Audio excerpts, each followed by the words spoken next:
Selamat pagi Bang, perkenalkan nama saya Firman Utaswait dengan NIM 11S2301.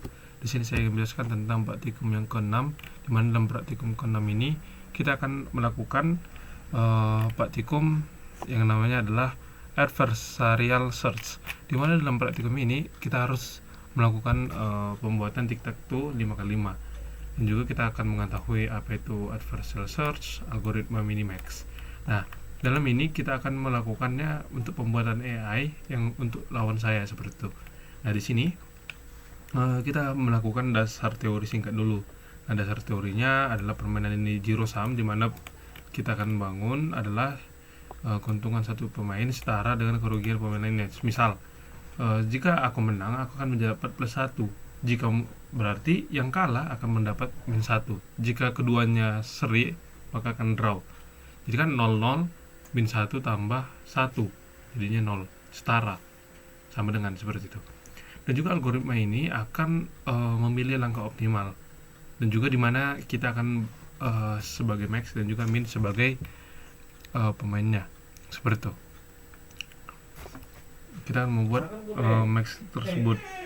Nah, di sini saya akan melakukan evaluasi function, dimana evaluasi tersebut untuk membuat tic-tac-toe 5x5.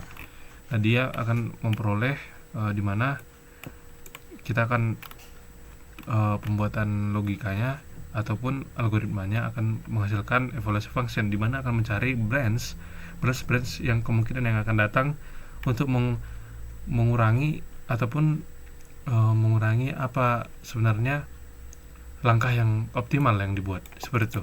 Jadi dalam min-max ini kita akan melihat bahwasanya ternyata jika kita masuk ke sini maka kan branch tersebut akan lebih baik, seperti itu. Nah, kita akan coba untuk melihat bahwasanya lawan akan bergerak seperti apa. Itulah AI yang akan dibuat.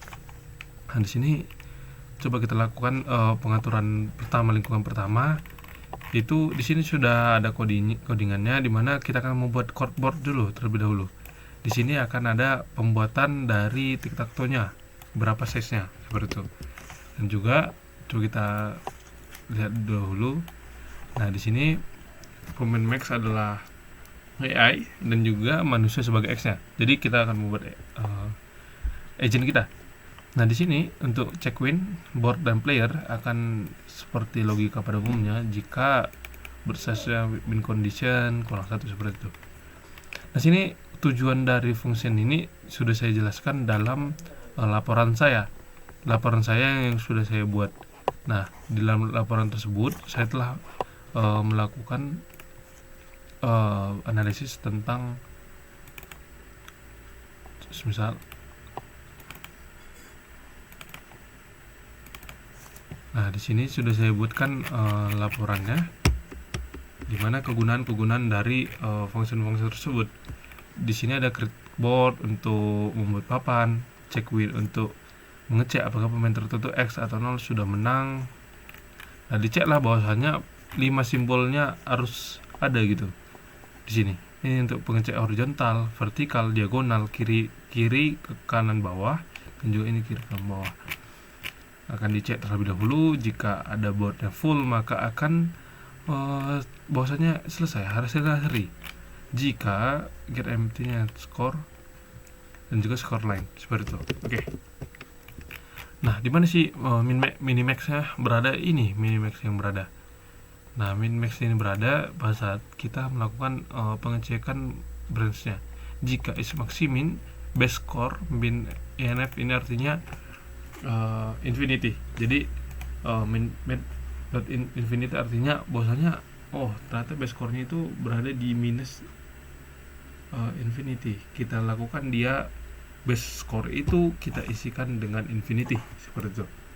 Nantinya akan get able search, dimana kalau bahwasanya player O kita akan masukkan ke score minimax board depth +1 false depth. Artinya kita pengecekan. Kita akan melakukan base move di sini. Base move bahwasanya ternyata jika isi dari algoritma untuk AI ini tersebut seperti ini. Nah, ini draw grid, ini untuk melakukan jika kita ingin menuliskan tic-tac-toe-nya dalam sebuah konsol. dari sebuah permainan seperti itu. Untuk lengkapnya, untuk function-functionnya, kegunaannya ada di laporan saya. Nah, coba kita lakukan dengan minimax ini. Coba kita runkan.